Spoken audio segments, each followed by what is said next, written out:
The river, it's green ribbon of life.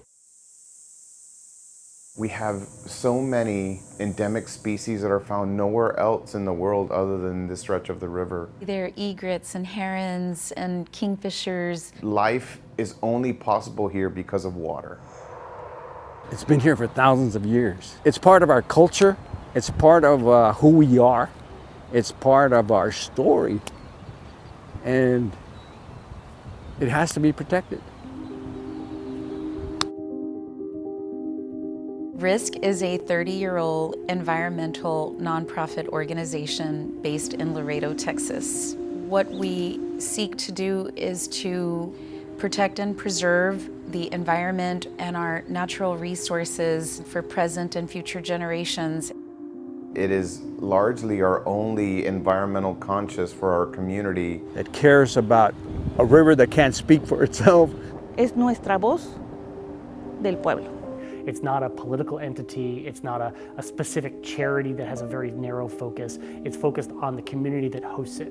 A community that might be abused. They're our watchdog. And they are able to respond to the concerns of communities, to pool together groups of experts to solve these really complex and broad problems. Si no hay asociaciones como esta, nuestro mundo se vería mucho más afectado. RGISC is a place where people, ideas, culture, nature, the environment can all come together as a way to affect change in order to improve lives.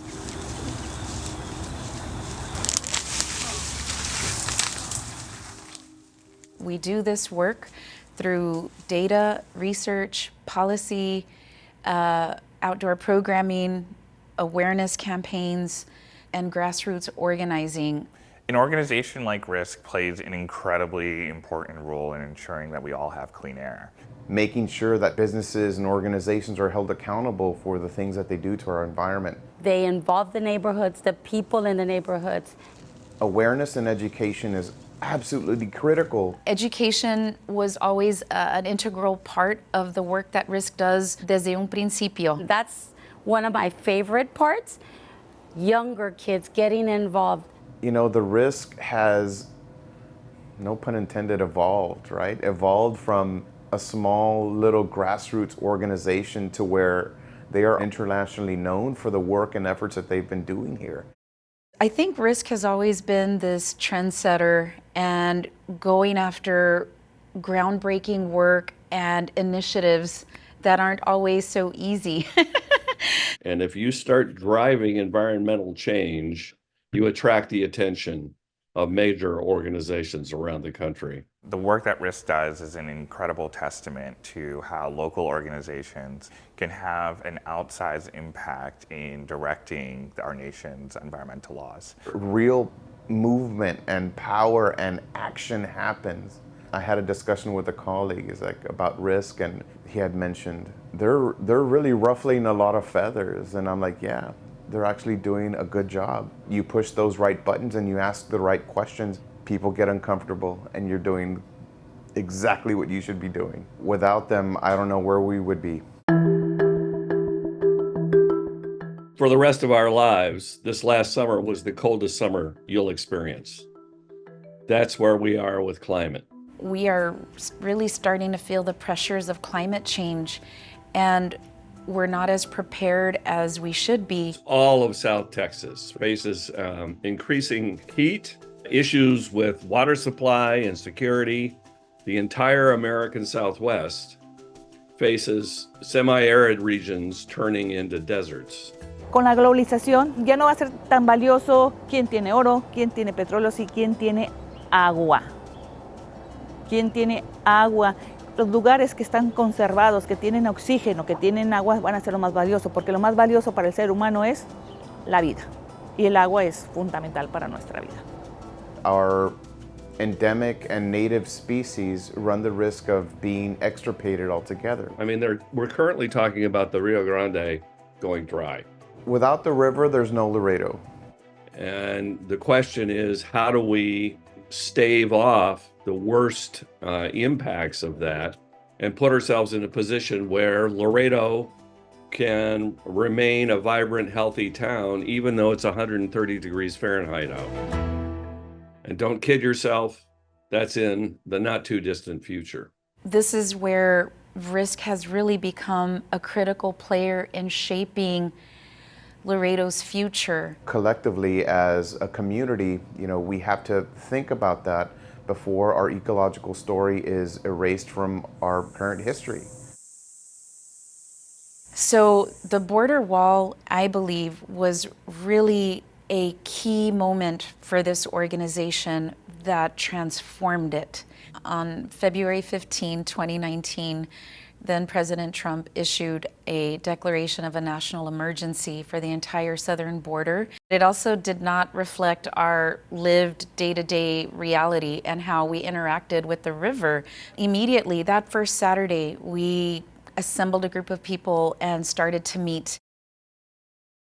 And it was the first time that we also used culture and art to create these very provocative actions that got 250,000 hits on social media. We crafted this strategy and we had so many diverse people involved with us, and a very high-profile lawsuit against the President of the United States.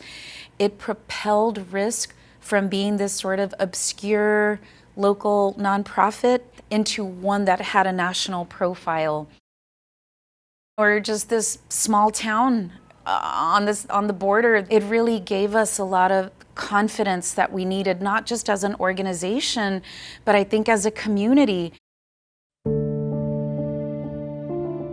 Air pollution kills thousands of people a year in the United States, and Laredo is a fairly polluted place. RGISC was never in the airspace. And then in 2021 in the spring, we learned about this company in Laredo and these emissions of ethylene oxide. EPA made a finding that ethylene oxide is significantly more toxic than EPA previously believed it to be. And so we started to dig into the data from the EPA, and we realized how serious this is.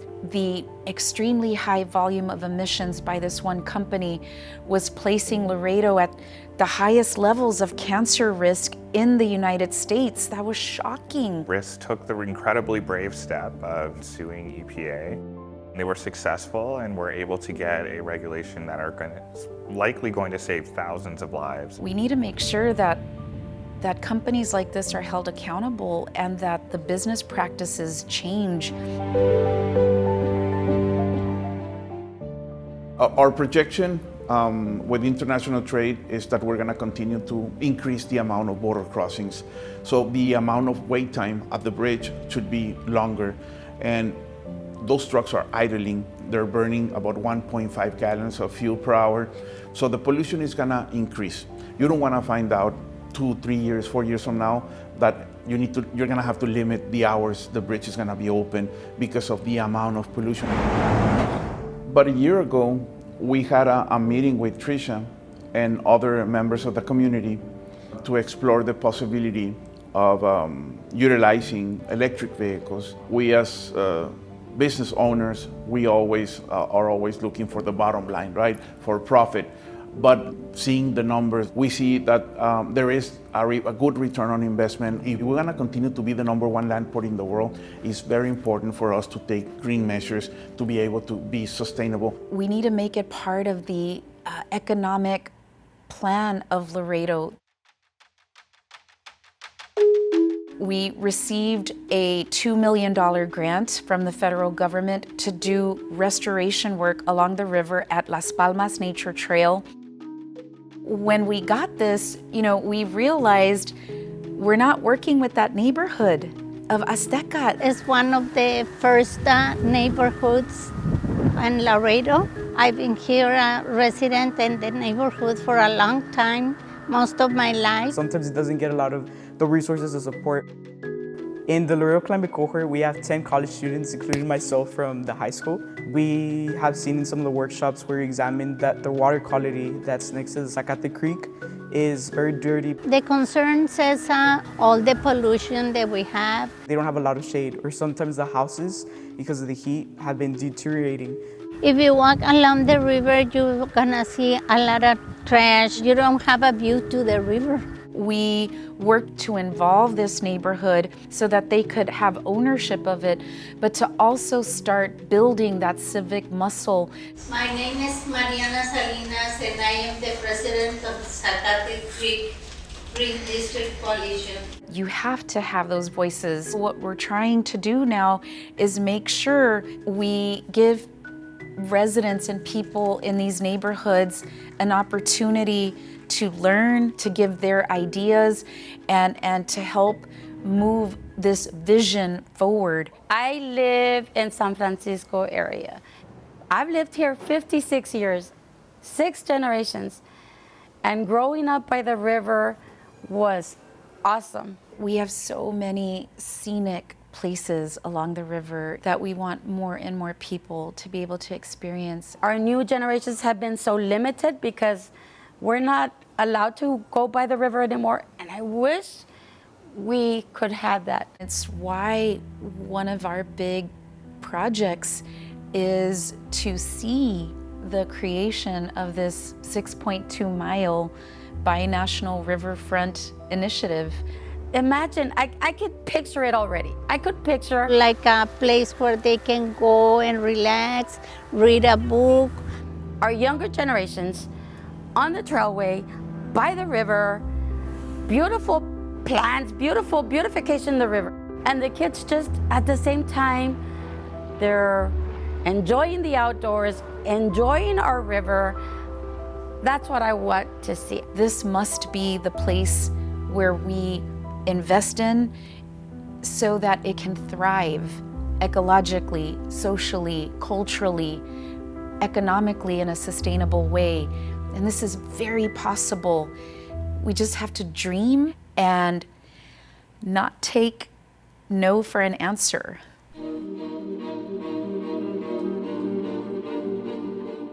Part of me worries about what my kids are gonna eventually inherit. I want to be able to go outside with my friends, with my family, and enjoy nature. In the future, we're gonna be the next generation. We're gonna be the next leaders. And if we don't get those skills to develop change or fear for the silent majority, then who will be those leaders? I think it's incredibly important for organizations like RGISC to take these types of risks, no pun intended. Without risk, nobody is going to ask the questions and drive the answers to get us to change the way we live here such that we can protect ourselves. This is going to require change and openness to change. Getting people involved and making them realize and understand that all of these natural, beautiful wonders and resources are theirs. It belongs to them. So why would they not take care of them? It's important that this work focuses on shifting power in Laredo away from a small group of decision makers and business interests to one that includes community. I'm gonna use my voice to make a change. Change is possible, and nothing and no one is invincible, and nothing's ever a done deal. The level of passion of Tricia and a lot of the members in RGISC is transmitted to you. We are now envisioning and imagining the place that we want Laredo to be. It's an incredibly powerful story. If you get to know its mission and its people, you'll see that RGISC is here to do good. RGISC is here to do good for our community, for our neighborhoods, for our barrios. RGISC is here to do good. RGISC and the city of Laredo are going to teach the Southwest United States how to live on the land.